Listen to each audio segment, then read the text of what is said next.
Hello mga kumare, gagawa po tayo ng siomai. Ito po yung pinaka-the best na siomai, yung sarili nating gawa, no? Are you ready?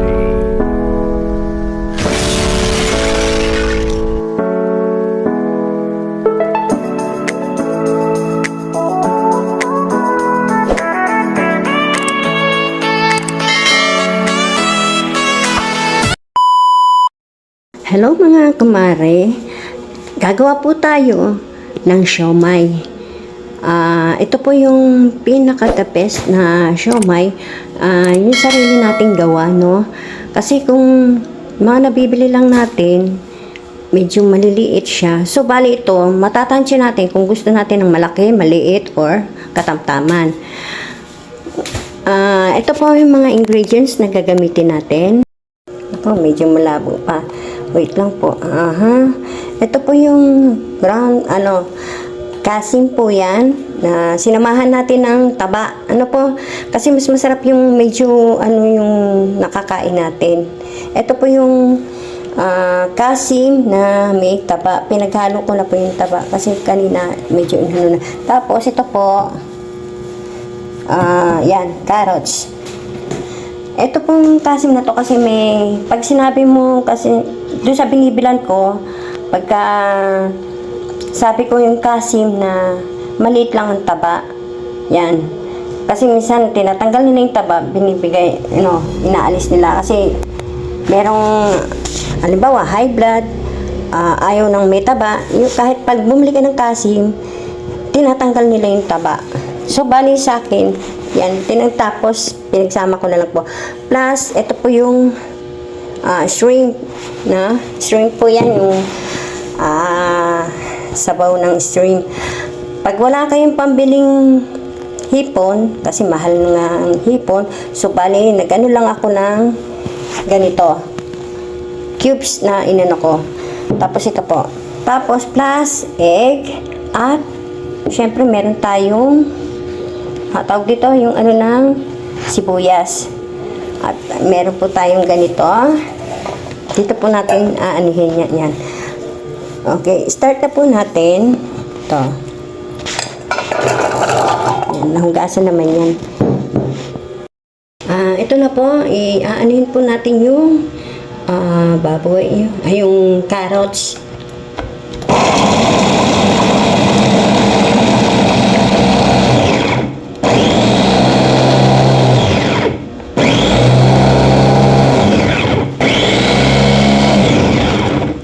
Tingnan natin kung pino na.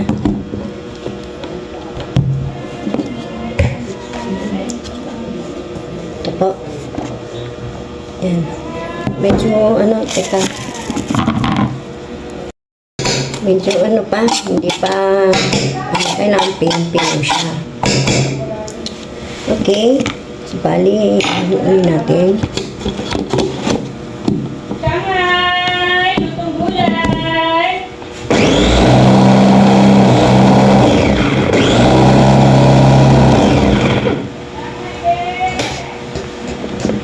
Ayan.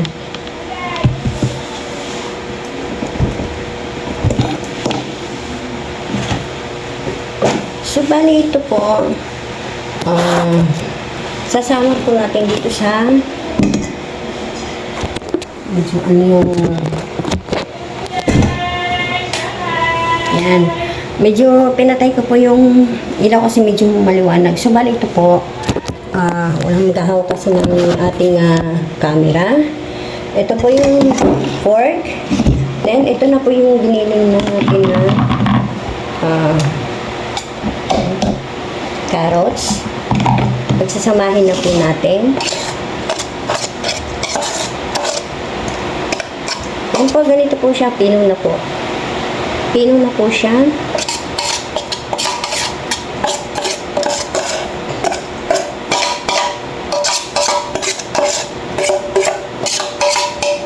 Actually, itong na to, itong pang natin, na-order ko lang to, marami sa Lazada. So, bali, saka sa TikTok may nagsitinda namin ng ganito.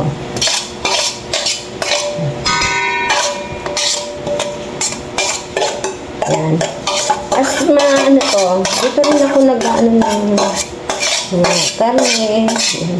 Mas maano to kaysa doon sa ano. Dati may blender ako.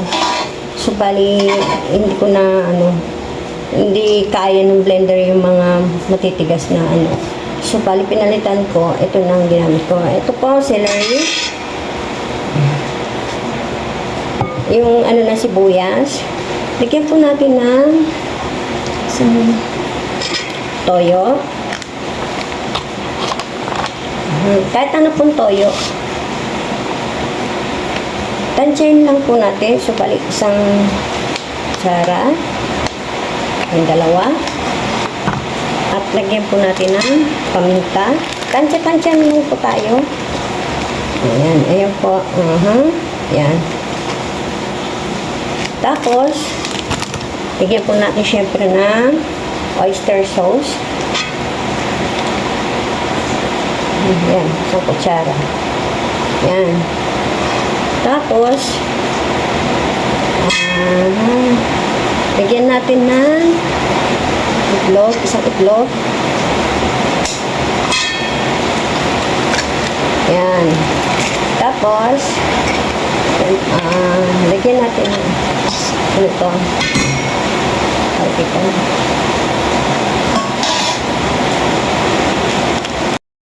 Lagyan po natin ng sesame oil or kahit na anong mantika. Yan. Isang kutsara. Then, dalawang kutsara. Isama na po natin itong ating tawag dito. Yan, tinunaw na. Kailangan malinis po ang ating mga kamay bago natin ito i-mash. Po, i-mash po natin. Kailangan ano siya po, ano? Para hindi nagtutubig. Ano po?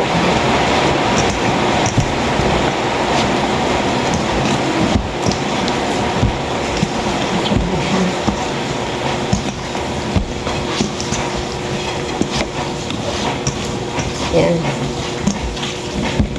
Pag nahalo po natin yan, kailangan halong-halo para ano siya, medyo ano yung ating i-drain po natin ito.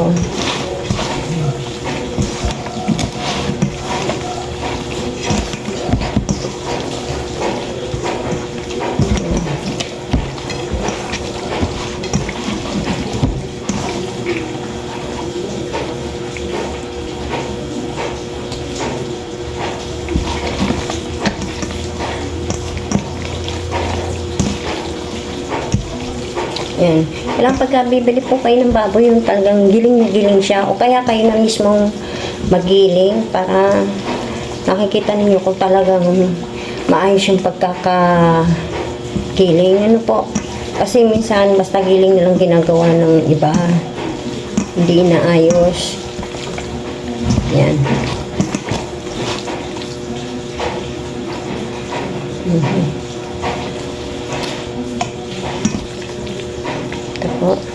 Tama. Kaya nang maayos talaga. Kasi ito, in-order ko giling na. So, bali, kailangan pala talagang anuhin natin. Tamo katulad yan, may nakikita akong buo-buo. Ngayon, gigilingin pa natin to. Na ano naman natin yung mga buo.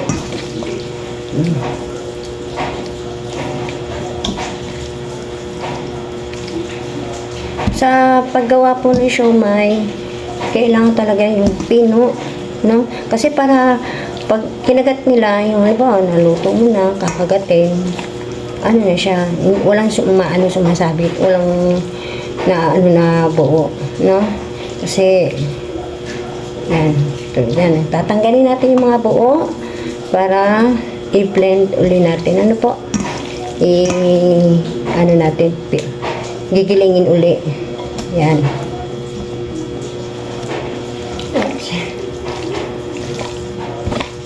Yan. Tama. May mga buo talaga. Ang ating ano, kailangan pinong-pino yan. So, pwede, kahit naman meron na siyang mga ricado, pwede naman natin isalang uli para maging pino. Kasi kanina, in-order ko to, giling na nga. Hindi ko na siya in-inspect ko na ito ay pino. So, bali ngayon, napansin ko, ayan, habang minamassage ko, may mga buo. Ayan. Basta ano na lang. Kaya, next time na gagawa po ulit tayo, kailangan pino na talaga. Wala ng ano. Kasi syempre, kailangan walang buo-buo. Kasi pangit naman kasi gawin siomai pagka buo-buo pa. Ito po. Kinukuha po natin yung mga buo or mga hindi ano. Yan.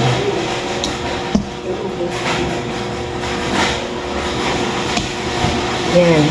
Ito po.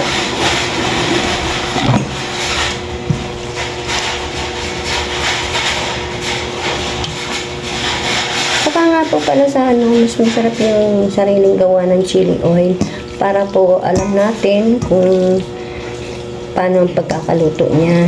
Kasi ako, gumagawa ako ng sarili kong sauce dito po sa siomai. So, bali dati-dati,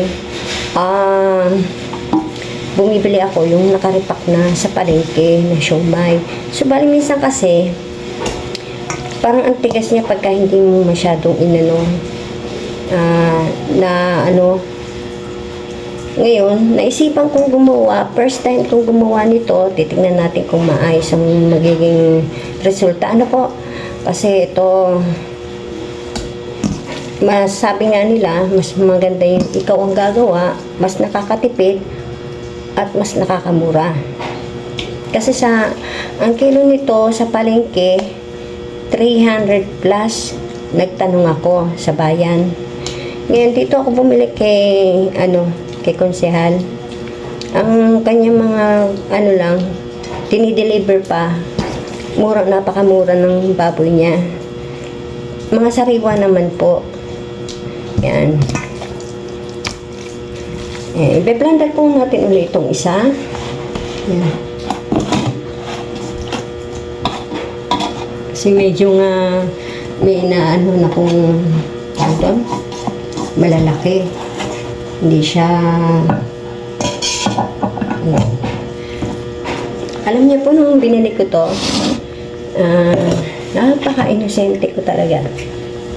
Kasi nung binili ko to, ginawa ko yung syempre, ano mo siya, diba? Gagawin mo yung bibili mo siya mga nakahiwa-hiwalay. So, bali ako ang nagbuo. Hindi ko alam kung paano buuin.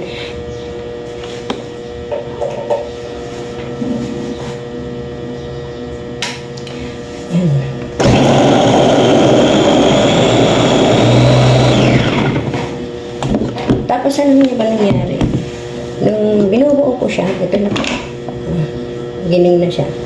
Yung binubuo ko tong talim na to, hindi ako marunong. Sabi ko, paano ba to?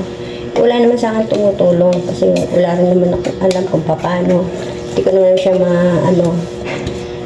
Ngayon, nakita ko naman sa, ayan, pino na po siya. Nakita ko naman doon sa, sa papel, na merong, meron pa. Meron siyang, letter S, nakalagay yun doon sa talim niya. So, bali, nag-try akong buuin siya. Yung sa una, palpak. Pero nung pinalis ko na siya, yun, inano ko na gigilingin ko pa. Yan. Inano ko, pwede naman siyang gilingin uli. Kasi nga, medyo, may mga sumasabit. Yan. Medyo palpak.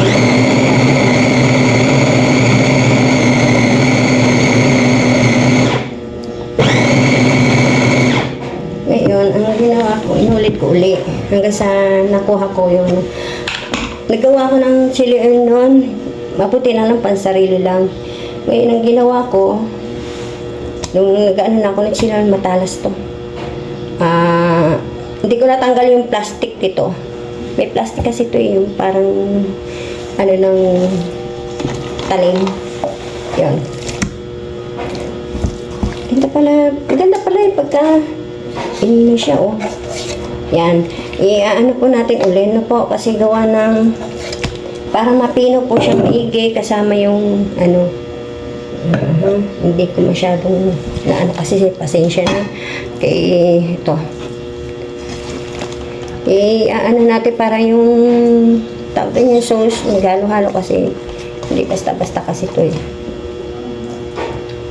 Kailangan pino yung walang ano na magaspang o ano yan. Yan.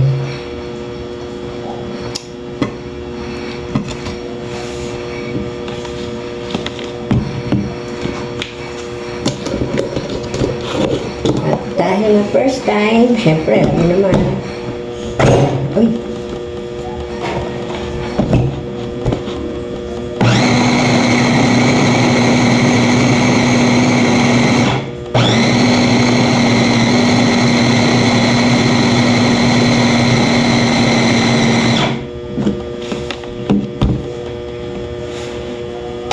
Ayun na po.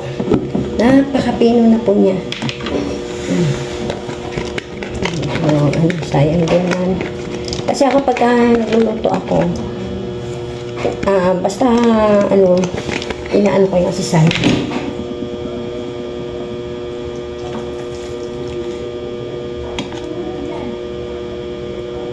Dahan-dahan lang po tayo dito sa pag ano ng ano kasi ito, yung blade dito talagang napakatalas. Tingnan mo. Siyempre.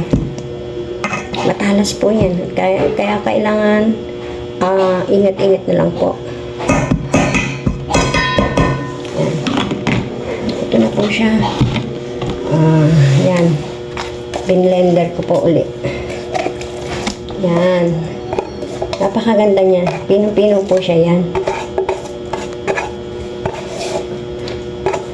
Yung kanina, medyo ano pa. Yan. Tignan nyo. Sobrang pino po niya. Ayan. Tignan niyo po. Oh. Iba na po yung ano niya. Texture kaysa kanina. So, bali, mamassage pa natin yan. Oh, ng konti. Then, pagpapahingayin po natin saglit. At habang ipapahinga siya, pinapahinga natin, magkaano naman ako na yung tawag doon, yung pambalot. Ito, yung molo. Parang nabili ko yata ang mismo eh. No? Basain natin ng tubig. Then, dapat yung takalan tayo.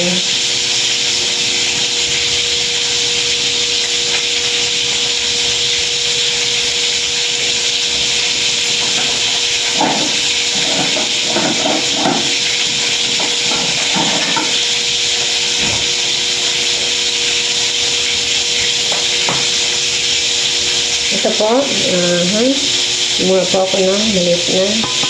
Yan. Small lang pala ito yan. Nabili ko dapat malaki. Wala na kasi ako makita dito sa ano. Yan. Then,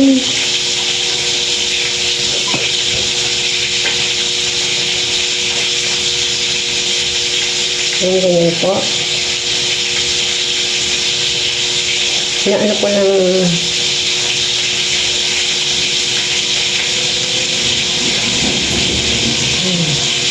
so bali yan kailangan ano yan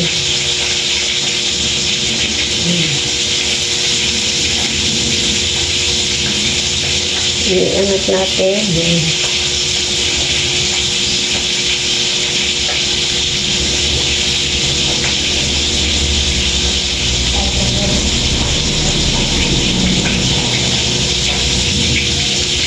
Ano ko na yan.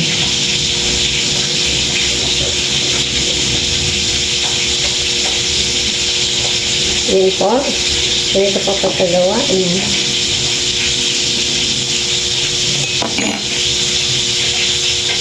Ayan.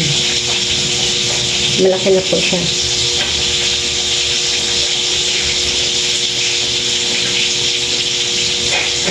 Medyo malambot pa siya kasi mamaya titigas na yan. Isayin natin ng konting tubig. Yan. Yan, ganyan lang po ang pagkaano dito. Yan. Yan. Yan. Tapos, ano kutsara. Yung dulo po ng kutsara, gagano lang po yan. Yan. Pasensya na, niluluto po kasi ako habang nagpa-vlog ako. Kasi papasok po yung anak ko.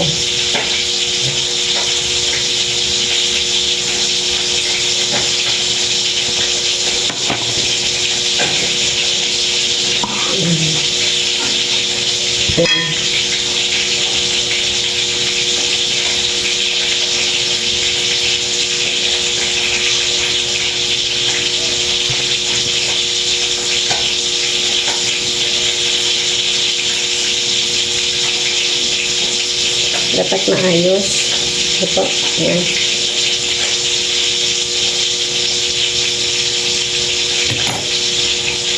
Yan po.